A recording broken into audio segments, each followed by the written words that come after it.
Hello, everybody, and welcome back to the Duck and Run podcast. I am Duck. I am You are with Duck Run. and Run. Oh, Cool. well, you know what? Today I am both. Yeah, I am. I feel like I should be both. fair enough. In a bit. So, no, I'm joking. I don't feel like I should be both. I feel like today I should be neither. So you know what? Wow. You are Duck and you are Run Oh, today. great. Nice.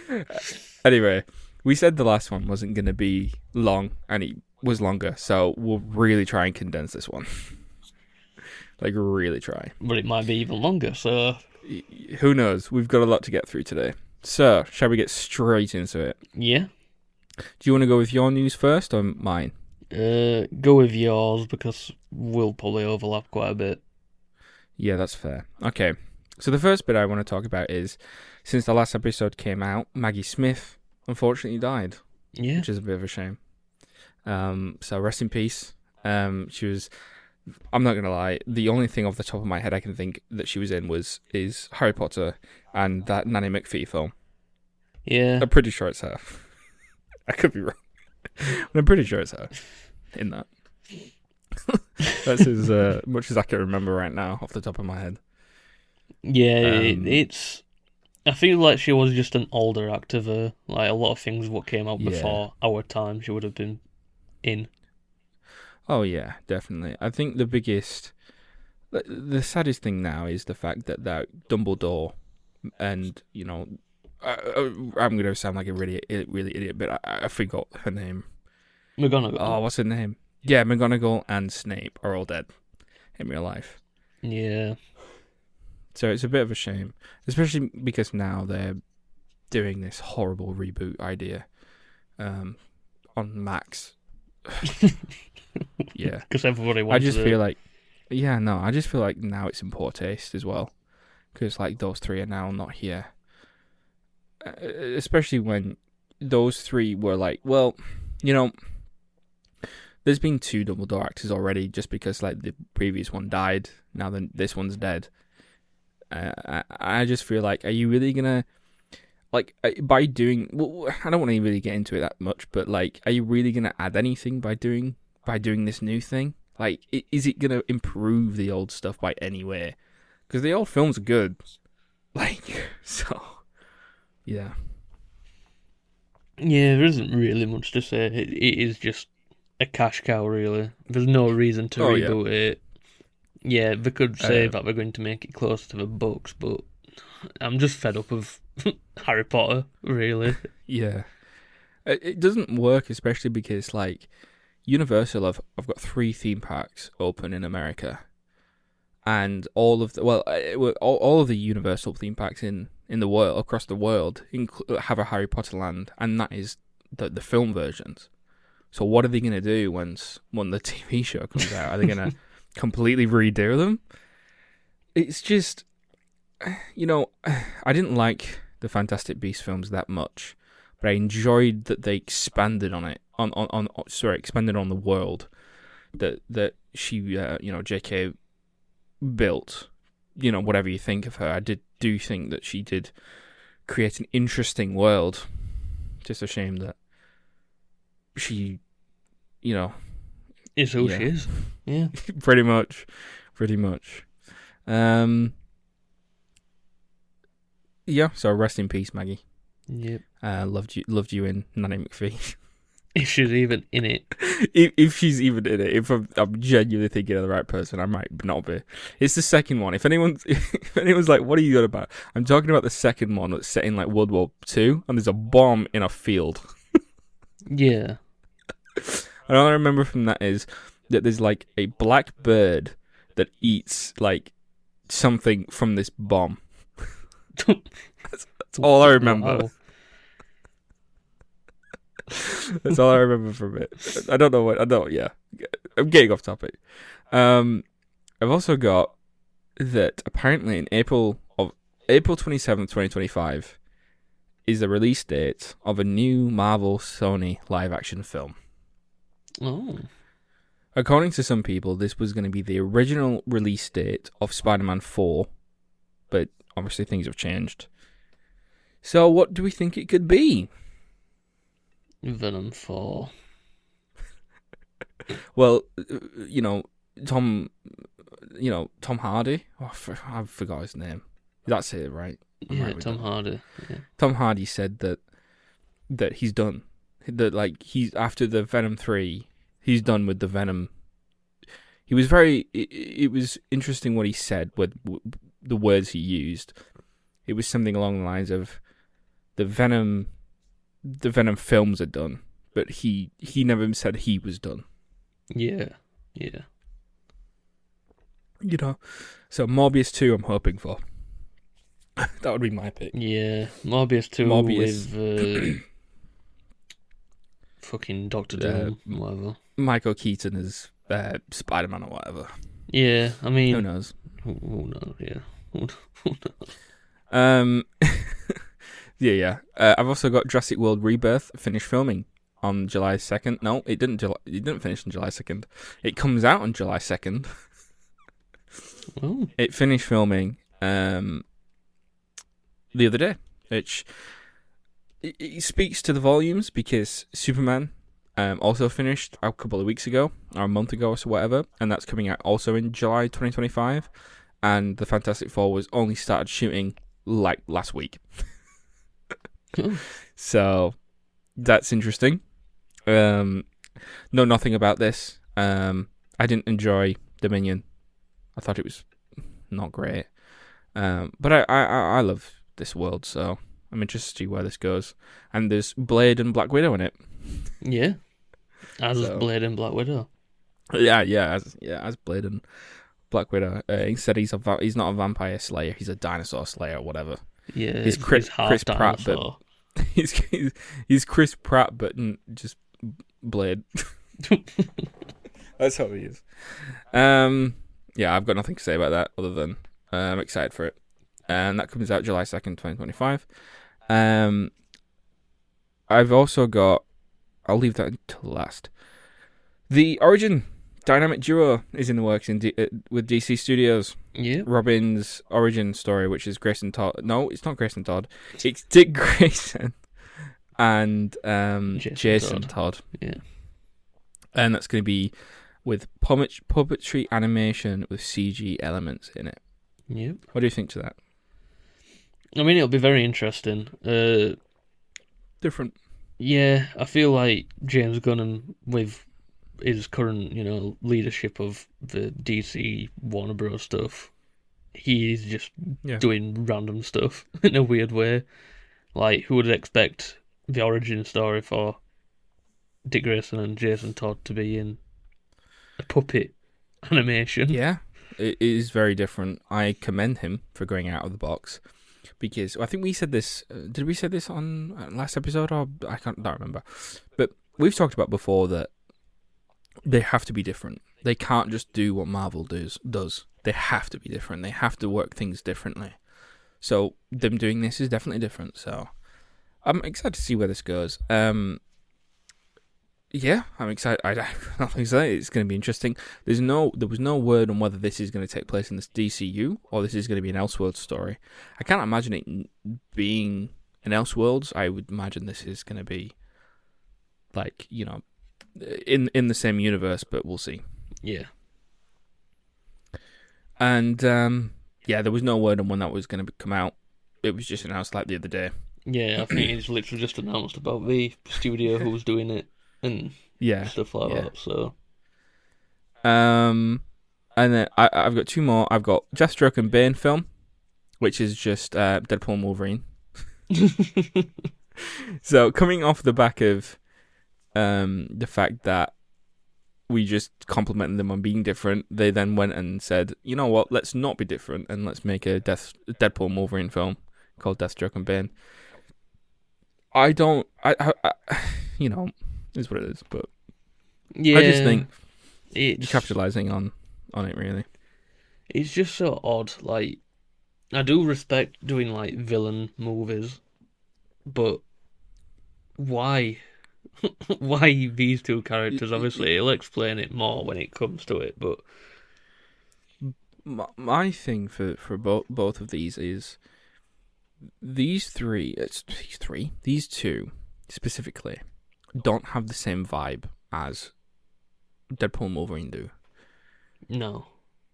So why do it with these two? If you're doing that, there's no other reason why you would do this though. Deadpool and Wolverine is just one of the highest grossing R-rated films of all time. There is no reason why you would do this other than that. That is it. That was the only reason you would do it. So, why do it with these two? Yeah. Why specifically? It is an odd thing. Obviously, they are like basically Batman's main enemies at this point. Yeah. Even though Deathstroke was a Teen Titans villain. Yeah, but he's like basically Batman now. Yeah. He is Batman. He's not against Batman, he is Batman. Like, but the thing is, we've never seen Deathstroke versus Batman in a film before. I've seen Deathstroke multiple times. I've seen Deathstroke in Titans. I've seen him in a lot of the animation stuff. He was in Arkham Origins. Yeah. At night. And okay, I didn't know that, but yeah, he was in Arkham Knight. And he was in Arrow, which is basically what if Batman had a bow and arrow. Yeah, basically. You've seen him somewhere else as well? He was on that. I mean, they used all the Batman villains. They used Ra's al Ghul, Deathstroke. I don't know who else. Harley Quinn. Harley Quinn. Well, for like 2 seconds, you heard her voice. You didn't see her. Prometheus. Yeah, Prometheus. The Dark Archer, famous Batman villain. I don't know who else actually. They used the Suicide Squad as well, which is quite funny. But yeah. Anyway, yeah, you're doing this just because you're trying to capitalize off Deadpool and Wolverine, which is fine. I hope it's good, but we don't really know that much about it, really, do we? No, it's obviously we'll know more when it gets closer. As it even like it's not been cast or filming or anything. It's just like the idea has been mentioned. It was just this is not the reason I put this last is because it's not the same as the Robin stuff. This wasn't officially announced. This was just kind of going around the trades of like this could happen. I think it's more we're going to put this out there, see what people think. That's what they usually do with the trade stuff. They just kind of throw it out there and see, do you like it? Do you not like it? And then we'll see from the reception there. Yeah, I can't believe you forgot about Deathstroke in the Snyder films. Yeah. Anyway, we might talk about the Snyder films at some point. Maybe we'll talk about it when the Superman comes out next year. Yeah. Who knows? I've got a lot to talk about with those. But anyway, I've got two more. Because I forgot one. So I'll go into my scoop and rant in a minute. But I want to talk about the focus group that's been going around recently. That studios want to put in quote unquote super fans into a focus group to understand how to go ahead with a story. Right. This is a terrible idea. Do not do this. I am begging you. The only way you can make this work is if we are part of that focus group. Yeah, that's the only way. Like, honestly, that's the only way we can do it. Otherwise, do not do this. This is the fans. If you know anything about any sort of fandom, you know the fans do not know what they want. They don't know anything. They complain about everything. Everything's wrong. Everything can be better. We know nothing. We are not the creative people doing this. Do not do this. This is a terrible, terrible, terrible idea. This will mean we will no longer have any sort of plot twists, any sort of like swings. Yeah, you have swings and a miss. I mean, we'll talk about one in a minute, but you know, we don't have that. We don't have stories taking that, you know, let's take a risk. Because sometimes, guess what? Risks do pay off if done well. And the problem with that is if you do a plot twist or you do a twist or you change something for, let's say, the better, fans aren't going to like it, so they're not going to do it. So it's going to be boring. So don't do this. Anyway, rant over. I don't know what your opinions are on it, but I feel like yeah, if it's not like they should probably have a couple of super fans in, I'd say, but not like a focus group of them. I feel like just having other people who do enjoy the source material, and I don't mean like MCU fans, or Star Wars fans, or Star Wars. I mean them. like Oh God! But with like MCU, like Marvel content, I would say genuinely get people who have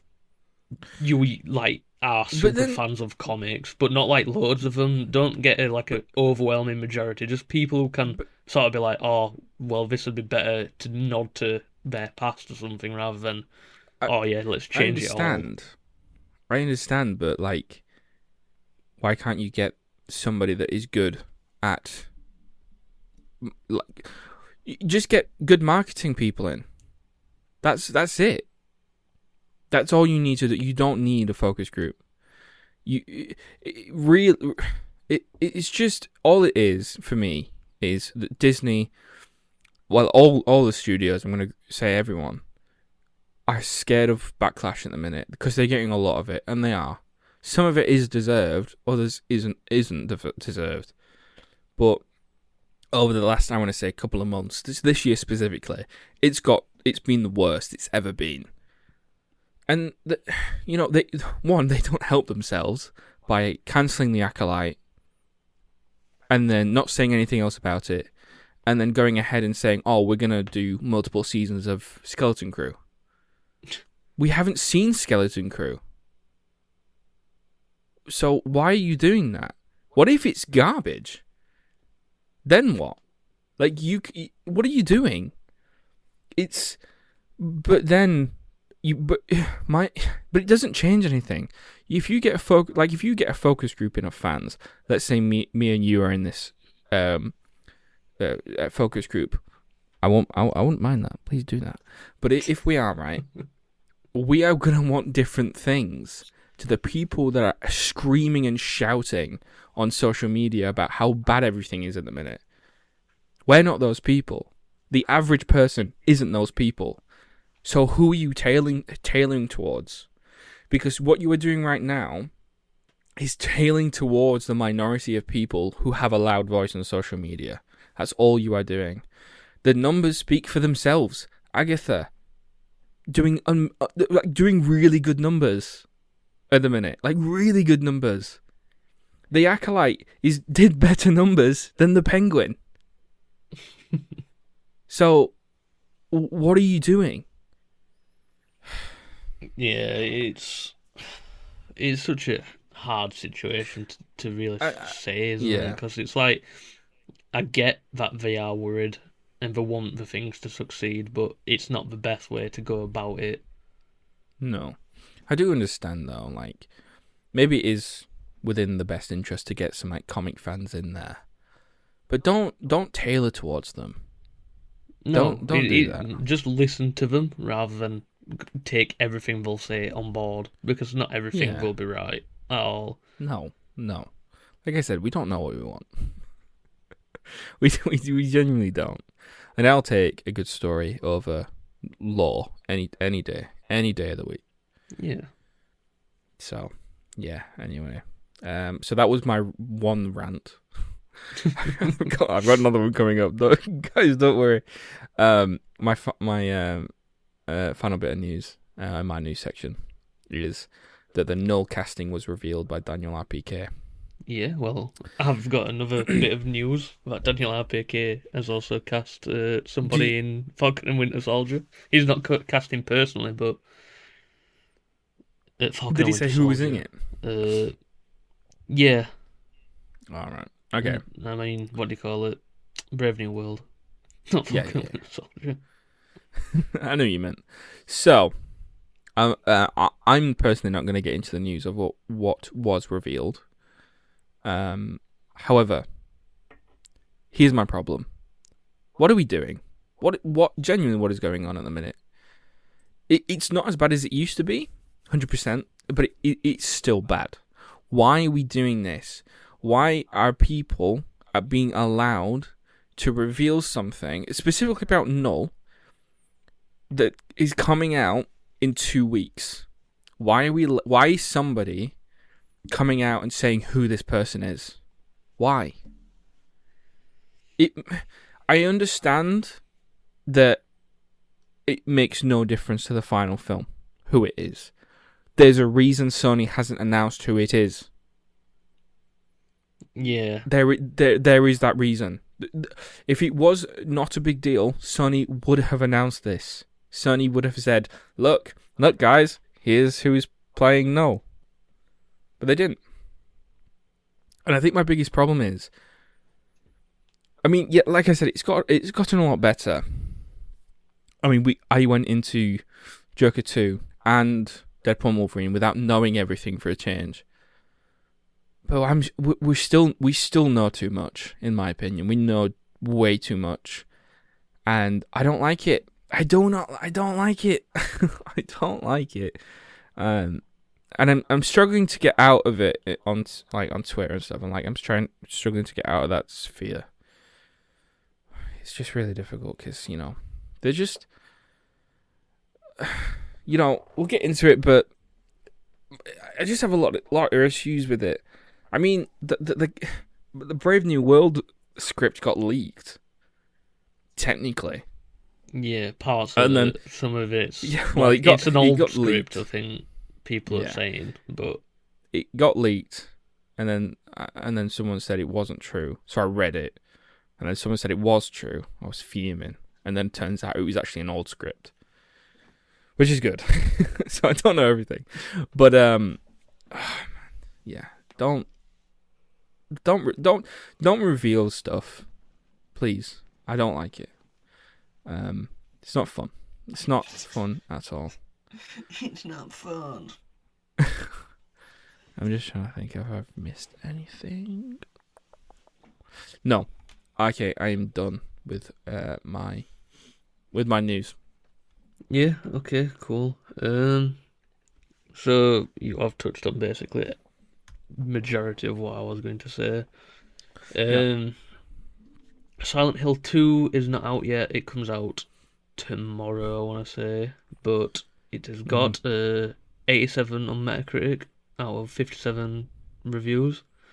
Pretty good.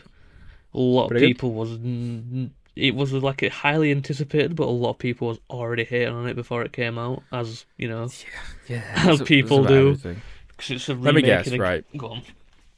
So it's either, I don't know anything about Silent Hill 2. It's either a remake, a character looks different, or different ethnicity or different sex.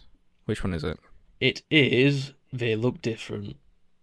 Yep. There we go. But they look exactly the same. Oh, brilliant. It's just the original Silent Hill 2 came out on PlayStation 2. We are now 3 generations after the PlayStation 2. Of course it's going to look different. No. I want the exact same game. No updates. I want the exact same game. Just released on PlayStation 5.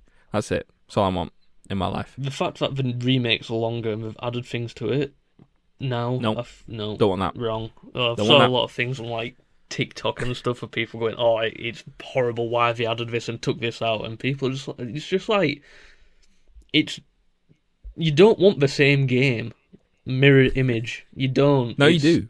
You do. Oh yeah, you do.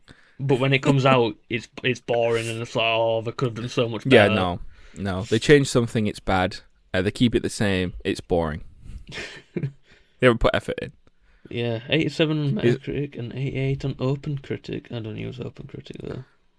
Oh, fair enough. But yeah, it's once again another horror remake from we've got quite a few. I mean, Until Dawn came out last week. A lot of people are pretty much shredding on that lately.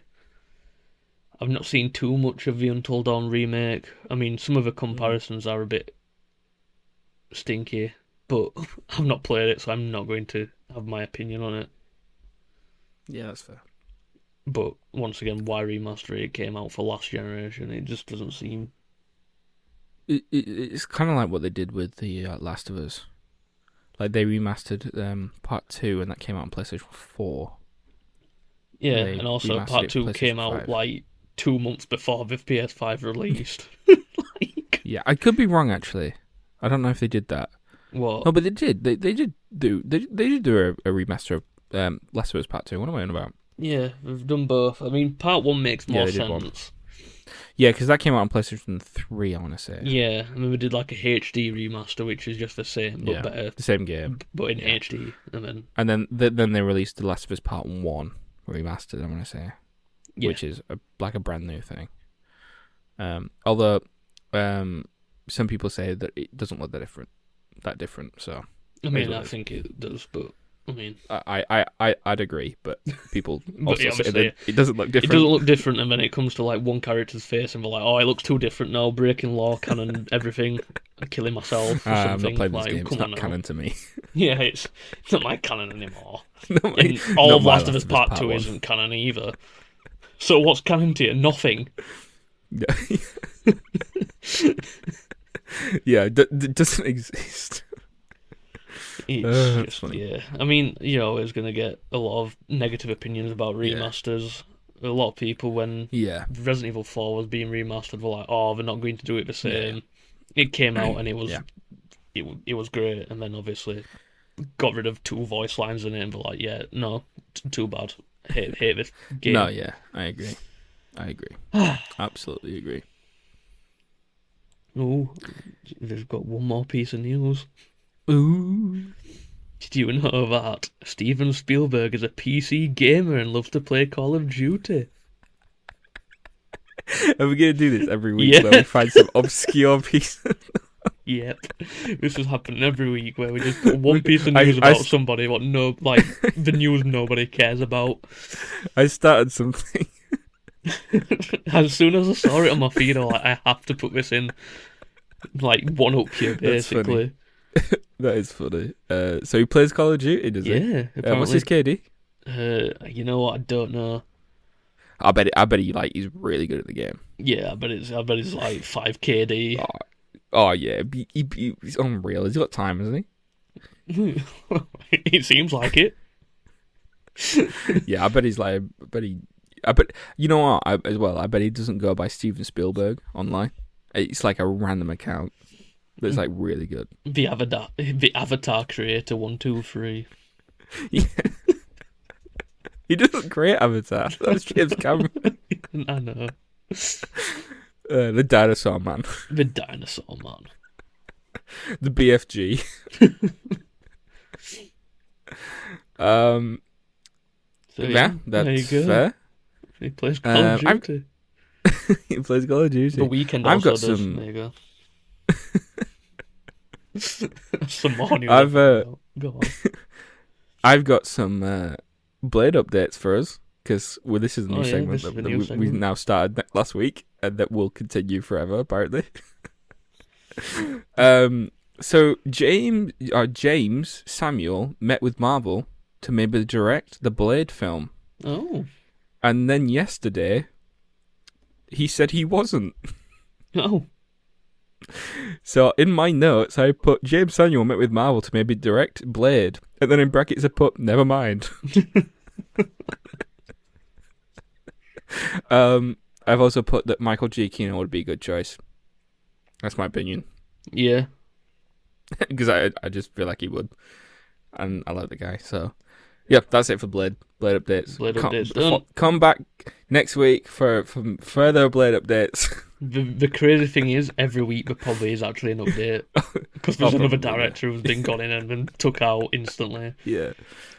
The day that it starts filming, that might be our main topic for the day. Oh yeah, trailer talk. The Blade is filming. Trailer. When the film comes out, we're not doing any news. It's just going to be Blade. And find out that fucking Mahershala Ali's a COD fan or something as well. That'll be part of it. That's why I've been failing to do it, because he's been playing too much Modern Warfare 3. His real name is probably like Michael Keaton or something, or Michael Douglas. Everyone's name's Michael Douglas. Yeah, fuck it, why not? Shall we move on? Don't really want to move on. So, usually this is where we put in our trailer talk. However, the only trailer that was really out was the ballerina from John Wick, and I haven't seen that. I did watch it. I mean, so if you want to give some thoughts on it, you can. Yeah. I mean, it's it's John Wick. He is in it. Keanu Reeves is in it. Oh. It's in the trailer. Obviously, I'm not just like spoiling that for anyone. Well, but I don't really know the story. I think it's supposed to be her. The ballerina Anna de Armas is who's playing her.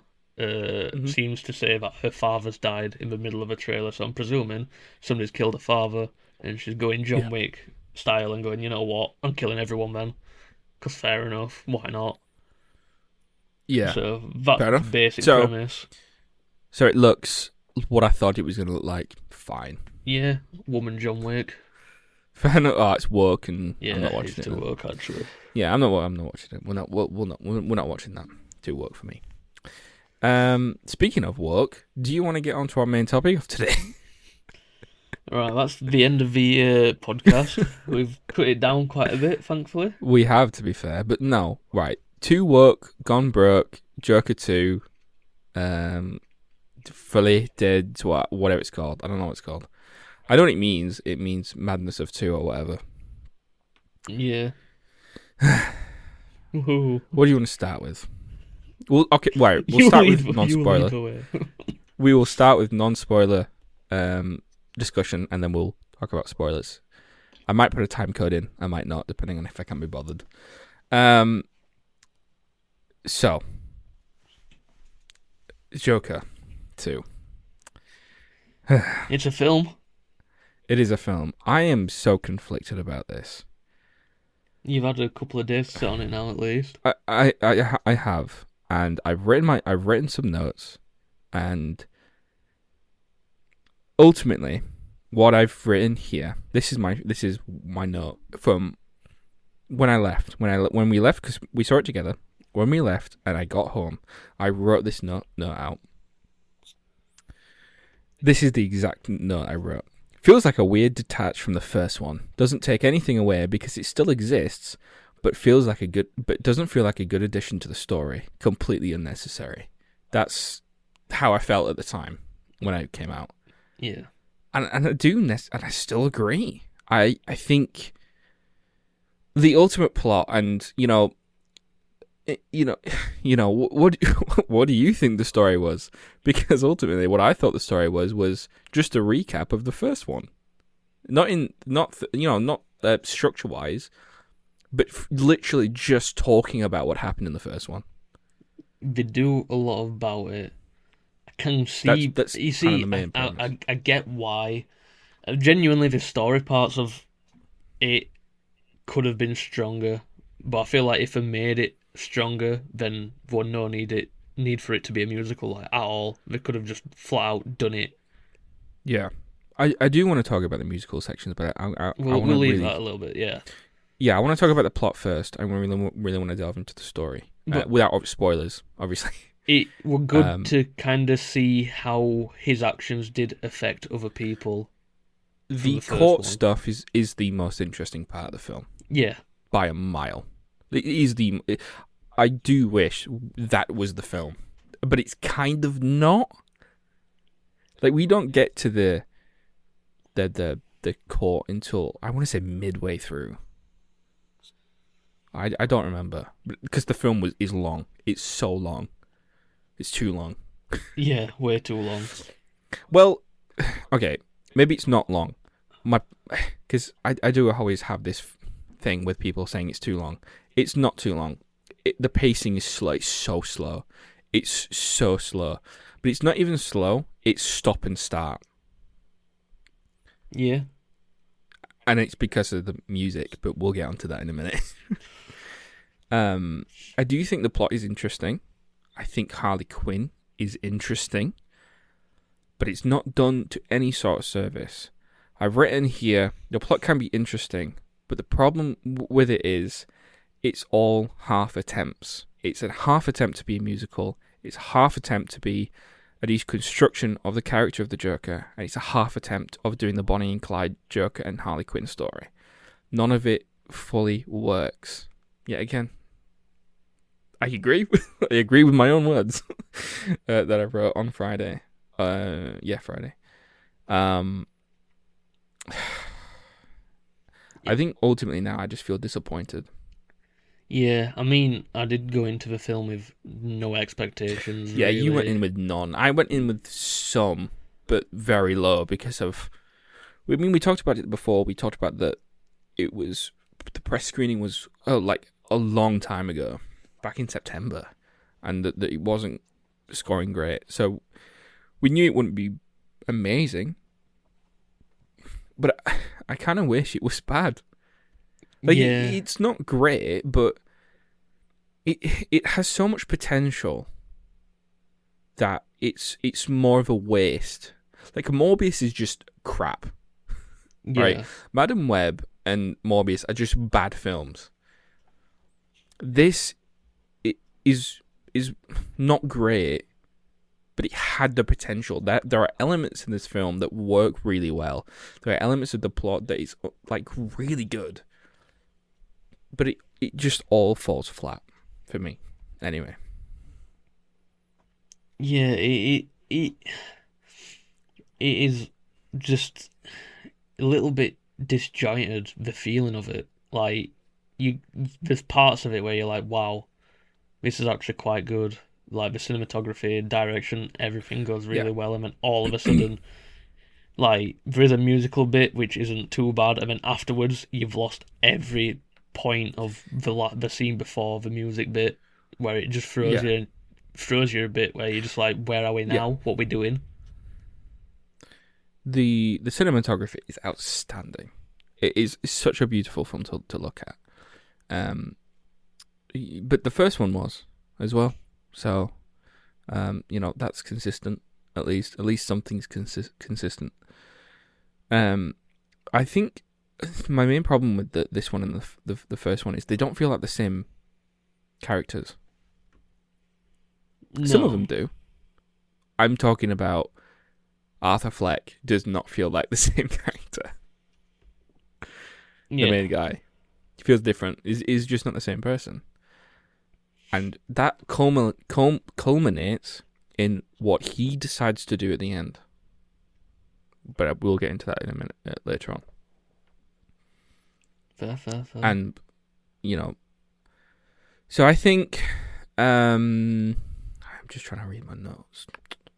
So I think the best thing for us to do is to talk about the musical element. Now, the funny thing is, we watched this together with my girlfriend and your friend. Well, our friend. I just called him out there. Sorry, man. Wow. He might watch this. Well, if he wants to see my opinion, he has to listen to the podcast, which he won't do. But anyway, and every time a song started, I heard you two groan. And at first, it annoyed me because I was like, "Oh, come on, guys!" But the later on it got, I was like, "Okay, come on now." Like, this is starting to get a bit much. And I didn't understand why. I at that point, because I love musicals, towards the end I was like, right, stop it now. Stop singing. You're annoying me. And I think two things of it. One, I think something happens at the end where a line is said that I agree with. So, like, a character says something and I'm like, oh, I agree with that. So maybe that's what they were going for all along. But yeah, that I don't think that justifies it. Second, the problem with it is it's a musical not wanting to be a musical. So all the musical elements do is just sing a song. It doesn't progress the plot in any way, and it slows the story down. Yeah. So every time we sang a song, nothing happened. Unlike every musical ever. So that's why, in my opinion, I didn't think it worked. And obviously, initially, I was a bit like, come on, guys, stop mourning. But towards the end, I agreed with you because there were too many. And I think at one point there was a song. There was a plot progressed, then the plot stopped for a song, and then we got back to the plot for like 2 seconds, and then another song started. Like, it was back to back. And I was like, oh my god, stop. And according to the behind the scenes, they cut like more songs out of this. So there were more songs coming in. Like, there must have been no normal plot at some point. It was just all music. one big long music video. And I was also saying, like, the first 25 minutes was like free, no, like not musical, but like just actual like songs playing. But I also think the musical elements started late. Yeah. So it was like it was trying to catch up. Like, you don't hear the first song for, I want to say, the first 20 minutes. Like, you don't hear a song for like 20 minutes, and then bang, bang, bang, bang. Song every 2 minutes. It's weird. I'm surprised that Todd Phillips, the director, didn't get someone in who knows how to write a musical, or who cares. I don't think he cared enough to want this to be a musical. So then the question is, why do it? Why do this in the first place? I understand you wanting to be different, but if you are not putting in 100% in this, then don't do it at all. I do understand where you are coming from, and I do actually think a Joker film with Lady Gaga as Harley Quinn, them becoming a musical, it makes sense. I can see the kind of the genius surrounding it, but he didn't pull it off. He just didn't pull it off, so it didn't work. Yeah, the key thing was it felt like it was just too embarrassed to be a musical, so it didn't do what musicals do. Yeah, I mean, I've never been a fan of musicals personally, and to be honest, the first few times I did sigh, but it was mainly to get reactions out of you. But then it did start getting a real. Loads. Because I think the first two musical segments actually did sort of have some sort of story progression in them. Yeah. Well, I'll get we'll on go to into it with the spoilery stuff because I can actually talk about that a bit more. But 100%. Yeah, it just got way too much, like halfway through the film. I think even I found myself like rolling my eyes towards the end of it. And the funny thing is, the final song, don't work for me. Doesn't work. And I've seen a leaked ending that, again, I might get into spoilers, that has a different song that I think works better. Yeah. But I will get into that. Cool. So, is there anything else you want to talk about before we get into spoilers? Not what we've already said, really. I mean, I feel like we've done the basics. Yeah, it's the spoilery bits what I can get. Yeah, really I do want to get into quickly. Everyone did a good job in their roles. No one was bad. Yeah. I do feel like Lady Gaga was underused and underutilized. And I do feel like if that was Taylor Swift, can you imagine Swifties with that? Like, they would not like that. No, I wouldn't blame them. Like, I just feel like, you get in Lady Gaga, you don't utilize. The best thing I've ever seen Lady Gaga in is Star is Born. She's so good in that. She's so good at that. Yeah, again, another musical film that is incredibly good. It is a musical, but it isn't a musical. It's incredible. It's so good. I took inspiration from that, but they didn't. So, what's the point?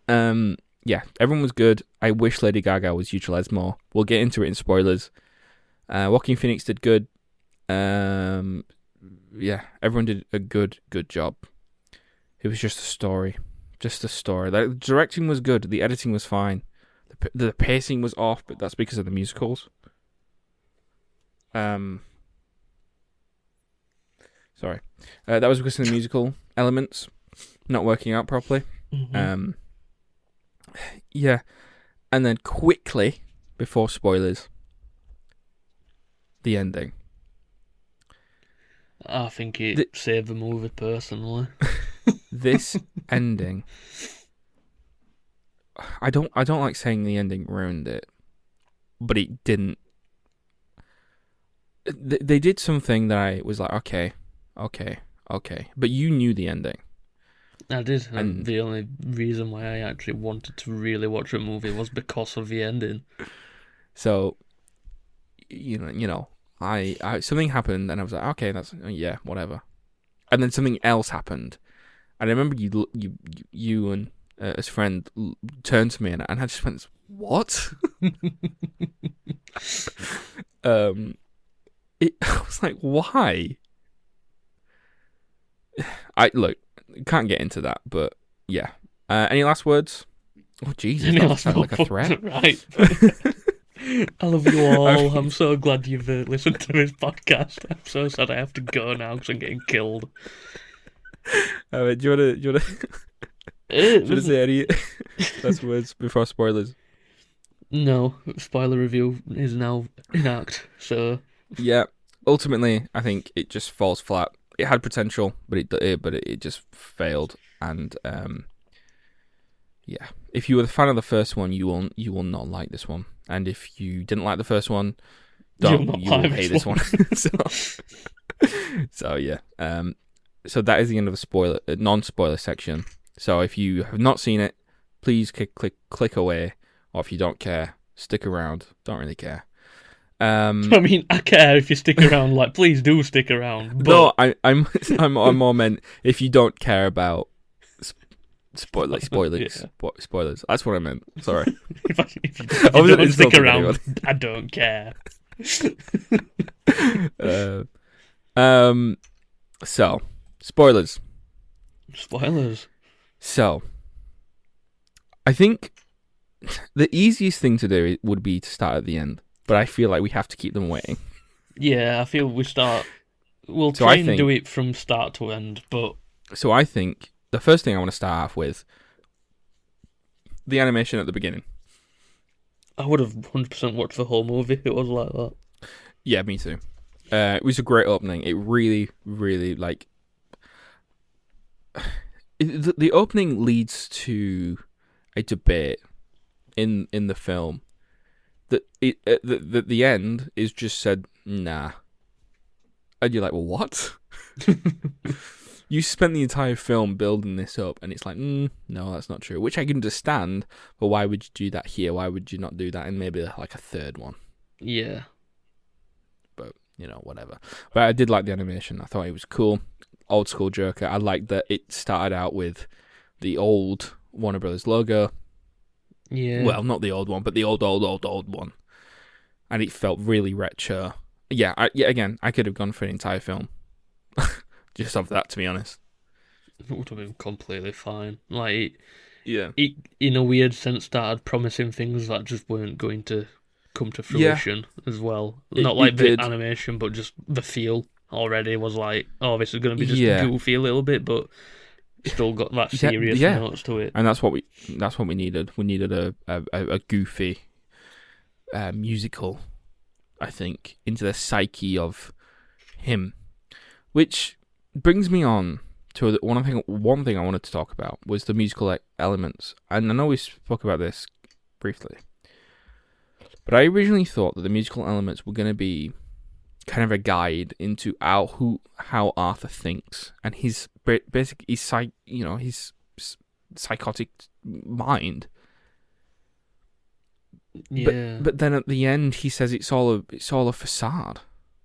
So then why do it? Yet again, it made no sense. And the thing that I said earlier about what made sense to me was Harley Quinn starts singing at the end, and Arthur's like, stop singing. And I am agreeing with him, like, please stop singing now. But ultimately, I think what Todd Phillips was trying to go for was that was the point. He wasn't the Joker anymore. So he didn't have to sing. But she was still Harley Quinn. So this is my question. Why not have you know what? We'll get onto it in a minute. Because that's touching on the ending a little bit. But, what... You know, it's just ultimately just a thing that they didn't deliver. But, yeah, I don't really. So, I mean, the first musical thing we had, when they first met, first properly met, I thought that was actually quite well done. Where they were watching the movie or whatever, and they were like, then she set fire to place, and like you can tell there's like some sort of like psychotic connection between them, where they're just like going around while this building's burning down while they're both just singing. I thought that was actually really well done. Yeah, that was the first song. I believe it's the. Was it? He might have had one before himself, after he met her passing by in the hallway. Maybe. But it was the first one with them two, I'm pretty sure. Properly. Yeah, it was. That is the best song in the film by a mile. It's the best film. It's the best film. No, it isn't. It's the best song in the film by any stretch, and it is the best musical element because it's real. Yeah. That's my biggest problem. All the musical numbers, bar that one, and maybe a few others, aren't real. There's a couple, but it's not like fully numbers, I don't think. Yeah, there's that one where when she visits him in the prison cell. Yeah, so I've got a song list here. So we've got For Once in My Life, which is the first song he performs, and that is real. Yeah. And then it is the If My Friends Could See Me Now, performed by both of them. Which, yeah. That is the best musical number of the film. And I really like when someone says, why did you try to escape or whatever, and he said, no, we weren't trying to escape. Were just performing. Yeah. Which is what I really liked. And I wish they tailored that more to that elements of, if they wanted to go down the route of him being a performer, like he says at the end, like it's all a mask, why not do that more? Why not have more of, make it obvious. Make it more obvious. To begin with, yeah, but they don't.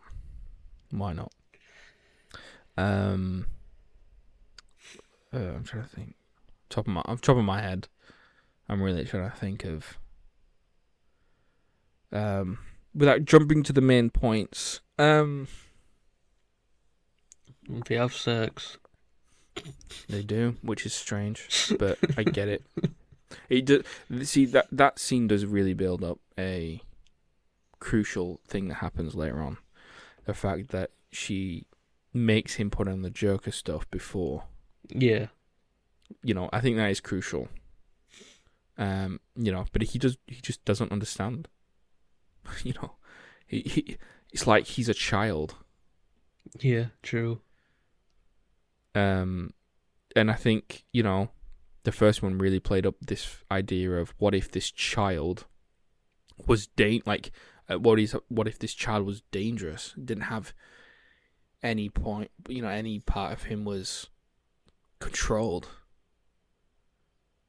And they kind of tried to do this in this one, but they also tried to do the dual personality thing with this one, and they kind of tried to do both, but I don't think it worked. I think ultimately the reason why we're struggling to kind of say anything about it is because we don't really know what they were trying to say. Yeah, like with the musical stuff, I was kind of starting to get, he's only doing this because he's got this, obviously he's got Harley Quinn with him and he's feeling this whole new emotion he's not felt before. And I thought that would have been good, but also it doesn't feel like they're doing that at the same time, because obviously he starts just having musical numbers on his own, and then she starts having them on her own, and then... Yeah, I think it'd have been better if they only sang together. Yeah. Maybe. I don't know, but they didn't do that. Those two are the only ones that sing as well, by the way. And we want to point that out. No one else. The inmates do sing. But they're not in a musical number. And no one else does a musical number. Actually, I want to point out the first one. I've just remembered the first musical number is not real because it's in its head because he switches back. If you remember. Oh yeah. So it wasn't real. So the first real one was "If My Friends Could See Me Now." That was the first one. Cool. Sorry. Harvey Dent is in this. Two-Face is in this. I liked the fact that I told a joke. and I was really proud of myself, and my girlfriend was like, "Shut up."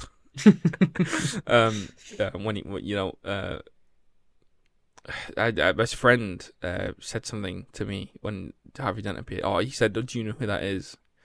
And I turned to him and I said, "Yeah, he seems a little two-faced to me." And I just laughed to myself. I found it funny. And then here we see him at the end, having like half of his face on fire or whatever. It was like very slightly scarred. We went for the what do you call it approach? The Jigsaw approach from Punisher Netflix, where, to be honest, very easily fixed with a little bit of stitches.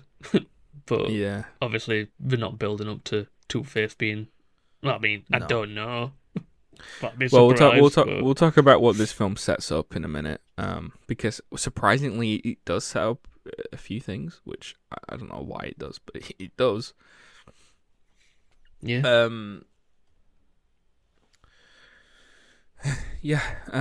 No one else is really in this that like from a specific Batman lore. I was really looking hard as well, like just in case any of the officers had like name badges or names I'd know, but to be honest, none of them do. Like, yeah, no, none of the inmates are really named. Well, there is one, the one who I'm pretty sure dies. Yeah, has a name. I think it's like Mickey or something, but that means nothing. Like, he is literally nothing. You could do the whole movie without him in. And does it really change anything? No. So yeah, there's no other cameos or anything in the movie. No, there's nothing like that. Yeah. Look, it's just so I don't feel like this film should exist. I don't think it was necessary, and I don't think ultimately that this is a story that needed to be told in two films, especially because I think all it does is not detract from what he had done before. Like I said, the first one's still there, so that's fine, but this one doesn't expand on anything. All it does is just take it away. Like, this one does not harm the first one in any way. I don't like when people say this. The first one, like I said, it exists. That's still great. This one doesn't do that. But while you are watching this, it's being taken away from you, if that makes sense. Yeah. Yeah. I think it doesn't. It just doesn't add anything really. No, and that's the kind of the point. Like, it doesn't have a story to tell, so why tell the story? True. I think we've danced around the bush a little bit. Yeah. Shall we just talk about the ending? The best part of the movie. Let's go. So we'll talk about two endings. The first ending is when he says, there is no Joker. And it was all a facade. Yeah. I don't like that at all. I had a problem with that. It's such a weird thing of like, so originally he obviously had his counselor with him saying like this isn't you from all the trauma and abuse that you've gone through. Yeah. And this like split personality basically of you do become the Joker, you know, when in like these intense situations, and it is seen where when he's in the interrogation with it, not interrogation, but like the interview, you know, with the news reporter and the little holding cell thing. Yeah. And he does part way through that sort of turn off and go into the Joker. So why all of a sudden towards the end of the movie is just like, oh yeah, that's just whatever. Lol. He didn't actually exist. This was all this was all like a face that I've been doing. It's all been a performance. It just throws away every single bit of development throughout the second movie. Yeah, 100%. Even the first one to an extent. This is kind of what I'm trying to say. Like, if you look at them as a part 1 and part 2, in the part 2 it takes everything away from the first one, but the first one still is good. If that makes sense. Yeah. If you watch these back to back, like the second one takes over, because the first one is a man learning with, going through everyday life with problems in his life that turn him into the Joker. And you see that fall and you understand why he does certain things. But you do not go, I agree with that guy. You see how he got there, though. This one, he's basically saying it was all a lie. Yeah. It's not necessarily he's saying he's not sick. It's just saying the guy that was on the Murray show isn't him. Which is fair. But why not start out from that point forward first and then work yourself backwards to try and get to this point?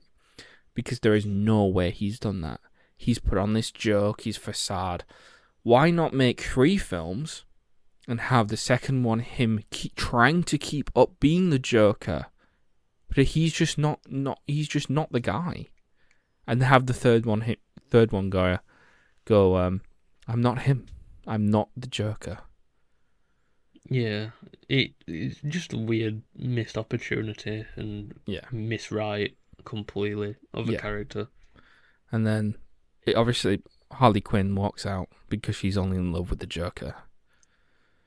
And, you know, they have that moment on the steps, and she's like, you're not him, I pretty much don't love you. I'm kind of hinting at the fact that I may have lied to you that I was pregnant. Maybe I'm not. That's never followed up. Maybe I lied to you, maybe I didn't. And then she kind of sings half a song and leaves. The original ending, though, she was going to kill him on the stairs. And then sing a song about how the clown is gone. Kind of hinting at the fact that she was now the actual Joker. Which I understand. And I do think this one works better than the ending we got. However, I don't think it's a great ending.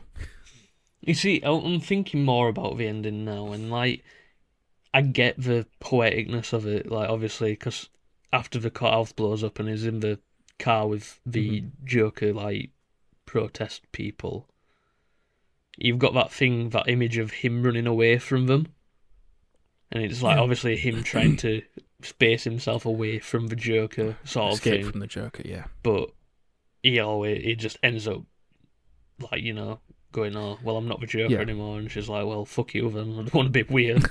Grow up. Yeah, but I do think she should have killed him. But I don't think her killing him in that moment would have been good either. But I do think she should have killed him. I ultimately think that would have been a good ending. But even the ending that, like, if we got that ending, I'd have been like, I understand why, but it's not a good ending because it doesn't make sense. Yeah. Ultimately, we all knew he should have died in this film, but how do you do that? And they shouldn't have killed him. I walked into this film going, he should die. And I came out of the film going, he shouldn't have died. Because it makes less sense. Because I do think Harley killing him is better. But it only works if you have one of them be abusive. And neither of them were. I understand if you don't want to make Arthur abusive, but make her abusive. Or, if you don't want to make either of them abusive, that's also fine. But have her kill him because he's going too far. Like, she didn't sign up for, like, this. Maybe she signed up for a Bonnie and Clyde robbing banks stuff. She didn't sign up for, like, what if he did the bombing? Yeah. In the courthouse. She didn't sign up for that kind of thing. Maybe do that. Maybe do it where he's taking it too far. I don't know. Or maybe not far enough, and she's had enough of him. I don't know. But, yeah, ultimately I'm glad that she didn't kill him, but that just meant something worse happened. Yeah. In the end. But she was supposed to kill him, or shoot him, I think, and then sing a song, and then the police would come. And that was the original ending that tested up. Oh, no, sorry. This film didn't test with audiences, by the way. No, it didn't. So, yeah. But I do think that was the original ending. But it leaked. So I have a theory. So we'll get on to the actual ending.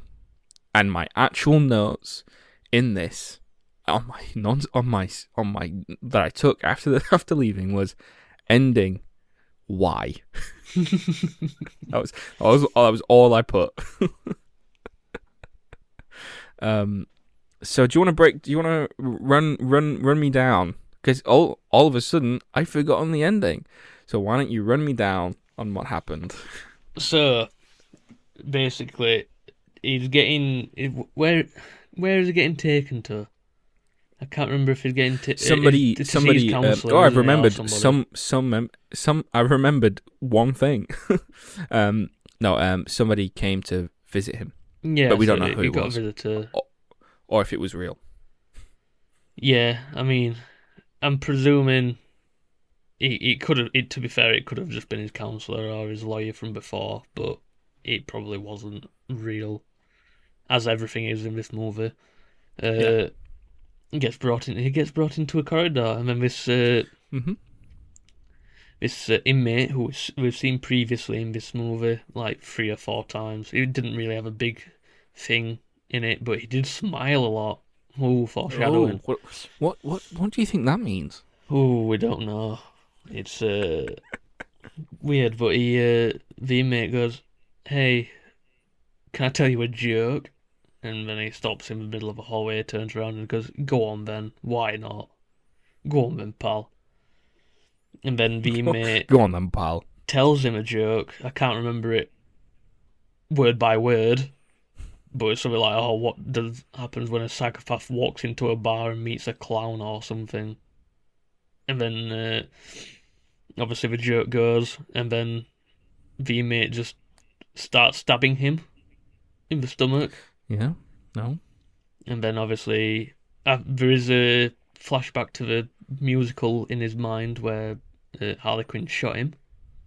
Mm-hmm. And then as he's laying on the floor, the focus is obviously on Arthur, but in the background you can see the inmate carving a smile into his face while laughing. Oh, it's interesting. So, is the Joker really the Joker?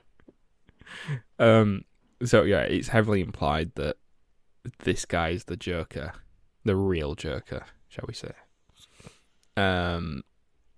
No. This is bad. Do not do this.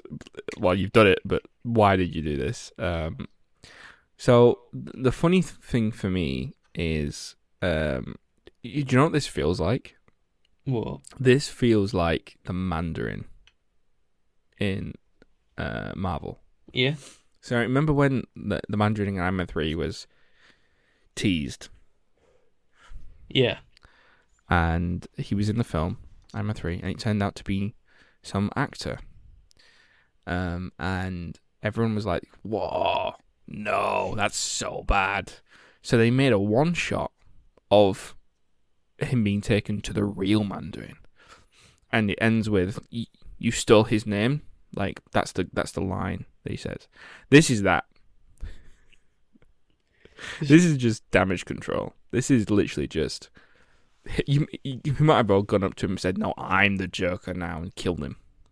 Well, I feel like what kind of does work about it, though, is the fact that you could sort of spin it on the fact that Arthur is the original Joker, however, he's just inspired a psychopath to just collect his name, and that's, like how most Joker iterations are like just him lying about how he became a Joker, and there's like 500 different backstories, because giving it just a random psychopath now has got like an image of being a clown, it can work. But when... Yeah, but don't do this. Yeah, it's such an odd play to do it in this movie specifically as well. So bad. It ultimately felt like, and I said this to my girlfriend as we were leaving, that it ultimately felt like Todd wanted a shock ending, and he valued a shock ending over practicality. How does this work? How is this going to work? So no, I'm just gonna have the most shocking ending instead. And I didn't like it. I don't like it. And I've got some IMDb trivia for you that says the nameless inmate who kills Arthur at the end of the film immediately afterwards starts using the same shiv to carve a permanent smile into his own face off screen, which will result in scars similar to the one sported by another iteration of the Joker from The Dark Knight 2008. It's heavily implied that this is the same, if not very similar, Joker to that one. I originally was thinking that when I first saw it, but then I remembered that Two-Face has already technically got scars now, but that happened in the movies, the Dark Knight movies. So the real question is, and this is the one that I said to my girlfriend, why do this? Why? So why would you have another guy kill the quote-unquote the original Joker to become the new Joker if you're not going to tell any more stories in this world? Why? That's not a satisfying ending. I guess you can say the Joker never dies, but he wasn't. He declared himself not the Joker. Yeah, I suppose that was probably the issue. Is as soon as that happened, everything went wrong for him because he started thinking like Arthur rather than Joker. I guess. Maybe. I don't know. I can see sense with it, but it just still didn't work. Maybe there are elements of it that works, but like it doesn't work. So yeah, I'm not a big fan. Yeah, don't. The ending really dropped my opinion on it. To be honest, if I'm the ending made it, in my opinion. Fair enough. I also want to quickly talk about, because I forgot to mention this earlier. It's heavily implied that Joker gets assaulted. Yeah, when I was watching it, I didn't pick up on it, but I've been reading a lot on Twitter, and I was like, damn, I guess that is actually what happened. Yeah, it is very heavily implied that he gets some sort of assaulted. But I don't think we're allowed to say it on this. Graped. Yeah. He gets... Yeah. Off screen, doesn't happen on screen, but it is implied that the guards, after him publicly saying how negative they are, that they do that to him in the bathroom. And I think what makes it interesting, because that is a good scene in my opinion, that when he doesn't really understand what's going on, but how he deals with it in that moment is to tell a joke. Yeah. And if this wasn't a guy that killed 6 people, I kind of feel sorry for him. Yeah, I mean, So it's a maybe weird that is the thing with intention. these two movies. Is it sort of tries to make you feel sorry for the Joker? But I do feel like the first one does a really good job at trying to make us sympathize with him. But then this one, I feel like just doesn't. This one tries to make us feel like we're not supposed to sympathize with him. But then why do this? Why do this bit? It put the scenes throughout the movie Joker 2 where it tries to make you go, oh damn, I do feel bad for him. His upbringing and talking more about how his Yeah, mum used to treat him and stuff as well. And yeah, then obviously midway through the courthouse scene, it just throws it all away. yeah. And it's kind of implied that he would kind of knew what he was doing all along. So like all of that sympathy goes out of the window. Other than like some things, obviously the bathroom bit, like yeah, okay, I still have sympathy for him for that because Yeah. that's not good. But you know,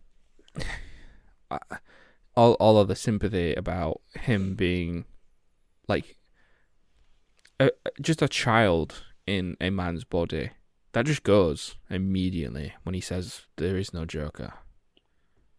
So, yeah. Have you got anything else? I'm really trying to think. I am too. I don't want to think, but I have to. I'm really trying to We haven't because talked too much actually about the courthouse scene in general. no, we haven't actually. I do want to point out. I do want to actually mention my favorite scene in the film. Was the I don't know his character. I don't know the character's name, but it is when Joker is representing himself to the guy that he spared. Mr. Puddles. Mr. Buddles, that's it. That is the best scene in the film, in my opinion. Yeah, I agree. I mean, I thought it leaned into the double personality thing of this is not It did. Arthur Fleck at all. It leaned into him being the Joker. This is the Like, Joker, and then obviously Mr. Puddles were like trying to get Arthur back, sort of in a way, like talking to him like he's Arthur. Yeah. But obviously the Joker's just like, fuck you, mate. From a legality point of view, I actually thought that actually helped his case. Yeah, 100%. Because he was like, "This is not you, Arthur. This is not the Arthur I knew. You were the one person I considered a friend. You were the only person that didn't make fun of me, and now I'm terrified of you." Like that helped his case, but it's just a shame that was only for one scene. Yeah. But take that out of the film. That just in it on its own, that is a very, very, very good scene. My favorite part of the film, and my second favorite is the song, the second song. Yeah, the fire one. Yeah. That's my favorite. Yeah. Courthouse. Courthouse. Yeah. What do you want to say about the courthouse? I thought it was good showing the sort of Harley Quinn moving closer and closer the more the Joker came out. Yeah. But then as good. soon as she moved right next to him is when he decided he doesn't want to be the Joker anymore, basically. Yeah, more or less. And then she just leaves. She couldn't get any closer. She couldn't represent him. So she was just like, oh. Which I think is... See, I find it interesting if they both was, like, together in the courthouse. No, obviously they were together in the courthouse, but I mean, like, representing him. They were both sat next to each other. I think that would have been quite cool. Yeah, cool.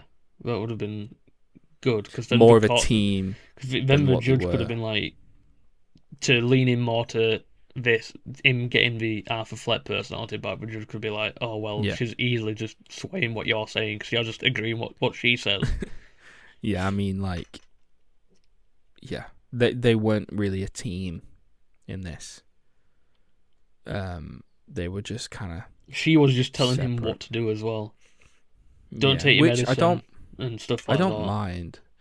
Like, I don't mind because the first... the original, like, the classic Harley and Joker is very abusive. So I don't mind if you want to flip that on its head by her being abusive. But I don't feel like you committed to that either. No, we didn't at all. So that didn't work. So But yet again, I feel like that was a Lady Gaga problem. Not her problem, please don't come at me. I mean more because of who she is. She doesn't want to be seen on screen as an abusive person in a relationship, which is fair. Yeah. But then why half do it? That's the problem with this film. It's just half. It's just half of everything. Half a musical, half an interesting plot, half a deconstruction of him. Just half of everything. Yeah, it's like you mentioned a little bit earlier when we were talking about the news bit, where it's a swing and a miss. Yeah. Like, yeah, it is. They didn't put their all into it, and they might have. They did hit it a little bit, but not enough to even get to first base before they got struck out. Like, they were so close. The movie, as soon the fire singing scene, that was great. And then once it cut from that, it started going downhill, and then it went uphill a little bit, and then it just dropped off the face of the earth. Yeah, the positives I can give this film is that it swings. It swings. But it just misses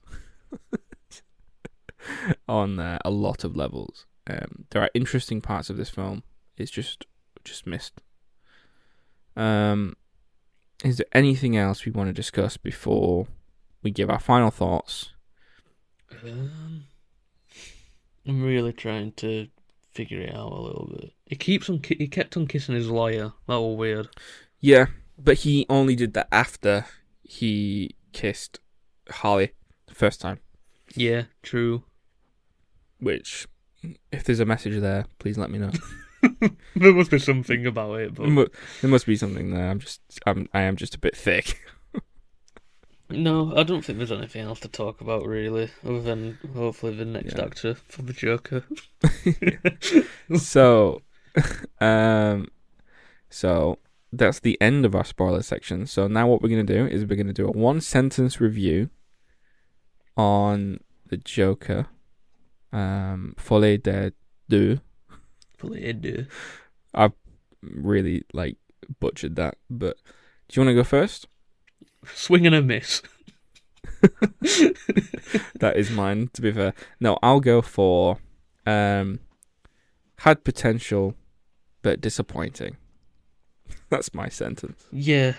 That's basically it's pretty much the same. All the thoughts just yeah. combined. Yeah, more or less. So I've got some box office stuff to go over quickly. It opened up with a $40 million weekend domestically in the US, which is very similar to the Morbius opening. So I wonder if they're gonna reopen this in a couple of months with It's Joking Time. It's Joking Time. Trending.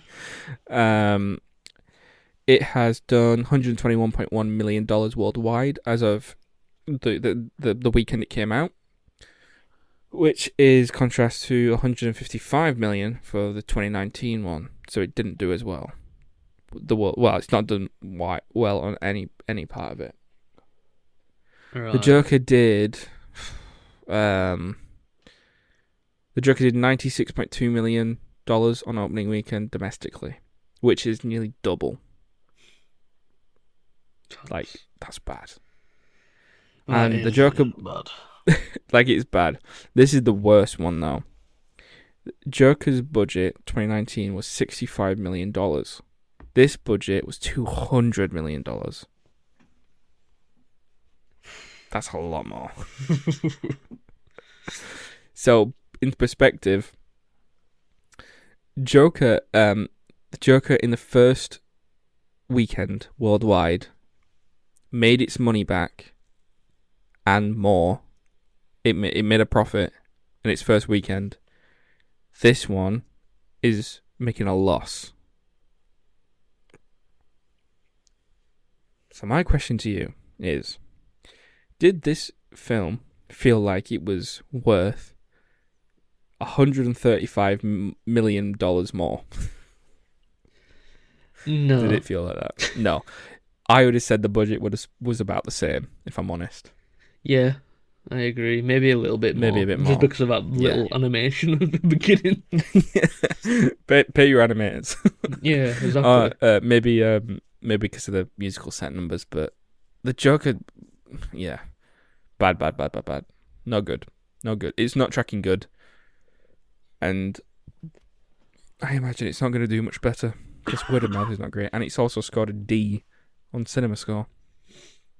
Which apparently it's lower than Morbius on Madam Web on one of the reviewing sites. But I also feel like Madam Web and Morbius, they're a bit. Like, they're bad. There were probably people picking A just for the laugh of it. To be fair. True. Yeah. Weirdo. So that's my box office breakdown. Right, I have got one recommendation this week. Yeah. It's The Joker, 2019. What a recommendation! It's good. It's better than this. You don't need to see this. Yeah. Just watch that one, and you'll be fine. It's a good film. That's all I've got. My recommendations. I have episode 4. Oh yeah, that'll be probably one of the recommendations every week. Yeah, I recommend watching it because it is good. It is good. And when it comes out, we'll do a full review on it, which will take 8 hours. Sure. That should be when is it? The 11th of November. Yeah, there we go. And Q&A. I have got a question for us. Where does Joaquin Phoenix as Joker lie in our Joker ranks? Oh, are we pulling up a tier list?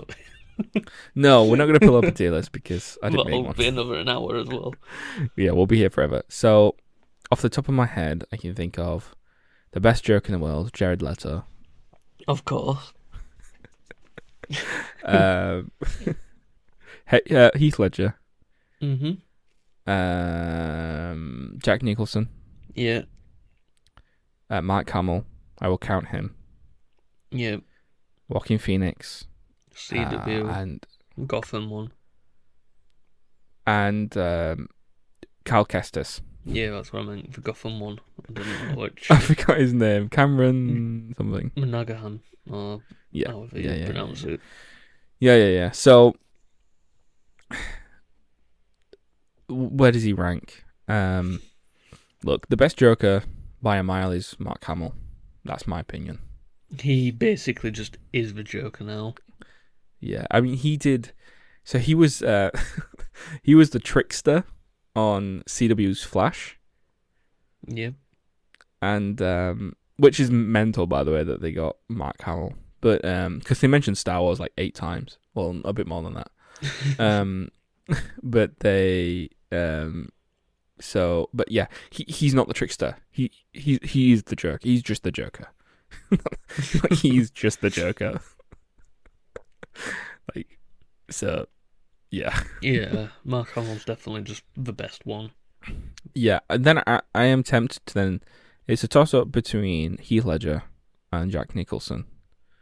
Yeah, because they both portray a different type of Joker, but the Joker they're portraying is accurate for times. Yeah, I'm tempted to put Heath Ledger second. Yeah, I mean, I'd agree. As much as our opinions on the Dark Knight movies may offend a few people. Anger people.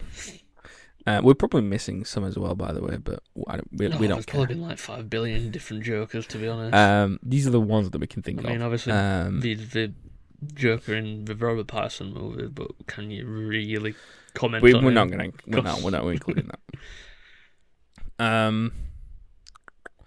So, yeah. So then it's up to me. Well, it's not up to me. It's up to us whether we... So we got Jack Nicholson left, Jared Leto left, and Joaquin Phoenix.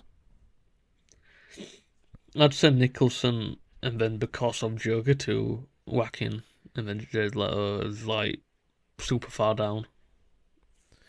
Yeah. I feel like the top three are like quite fairly close together, and then there's a little bit of a drop. Joaquin Phoenix, and then just an unfathomable drop. And then Jared Leto's not even in there. I remember when he was announced, I actually said to give him time because he could be good. How stupid was I? Yeah. Quite. But yeah, no, not good. Not good at all. Yeah, I agree. I agree with that list. And that's it. I ain't got anything more to say. But yeah, I mean, I don't have a Q&A. I don't have any questions. I'm trying to think of one because I feel like we do need like just a quick question. Yeah.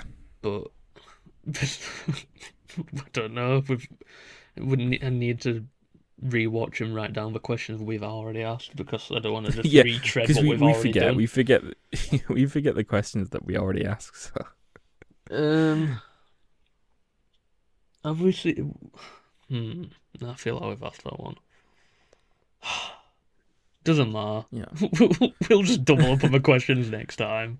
Yeah, we'll get some more questions in. But yeah, that is us for this week. Luckily this is the shortest episode that we've done. Isn't that fun? Yeah, I mean, next episode might also be quite short, to be fair, because it's Smile 1. Sorry, I'm spoilers for the next episode. Spoilers. But you know, yeah. But at least go on. I don't even know what next week is. Oh yeah, I remember. Yeah, I think next week will be a bit short because it's retrospective. So yeah, unless it's going to be either other things. Then... Yeah, it's going to be our new show. It's just called the retrospective. That's what it's called. It's not really a new show, but we'll explain next week. Yeah, I might also have a subtopic in that one because obviously Silent Hill 2 comes out in one day now. Yeah, so I might just throw my review of that in there. That's fair. Yeah. So that is us for this week. You know, yeah. It's just been a bit of me this week because we've not really loved it. And a lot of the news as well, what have come out of things what we don't want to touch on, because as much as I used to follow a lot of scoopers, I'm starting to just not agree with what they're doing. Yeah, so that is the big problem this week, that there wasn't enough to talk about. But, you know, I hope you still enjoyed. I think this was, you know, at least discussion, at least just the debatable episode this week. Yeah, I mean, a lot of people probably just disagree that we've called Joker 2 okay, rather than the worst movie ever made. Yeah, maybe we should have just said it was either really, really good or really, really bad. We've just kind of gone, it's fine, and then, you know, we're going to get hate for it. So. Yeah, what can you do? Yeah, that's fun. Anyway, if you enjoyed this, then please give us a follow on our Twitter if you want to plug that. Not gonna lie, forgot what I was doing. Oh no. Let me just pull it up quickly, sorry. I am always well prepared. Always it's because I think I've put underscore at the end of it, so. Yes. Yeah. At Duck and Run underscore, it's capital D, capital R. Most of the stuff will be through there. Yeah. Please follow and please give us questions, please. Yeah, follow us and give us questions. Also, it'll also be in the description of this, as well as our YouTube that we haven't posted anything on yet. However, I will plug something soon. Well, not soon. I don't know why I'm saying soon. I'll plug it now. I might be streaming Silent Hill 2 live on the YouTube, hopefully. Might end up being Twitch, but it will go out on YouTube no matter what, whether it's a VOD or a stream. Yeah, when it happens, we'll put it on Twitter so that you all know. Yeah, that you all are aware. We're also on the discussion about streaming some games together as well. So yeah, I mean, I don't know how busy you are tomorrow, but we could still co-stream maybe. I mean, yeah. It is a midnight release, so it doesn't help.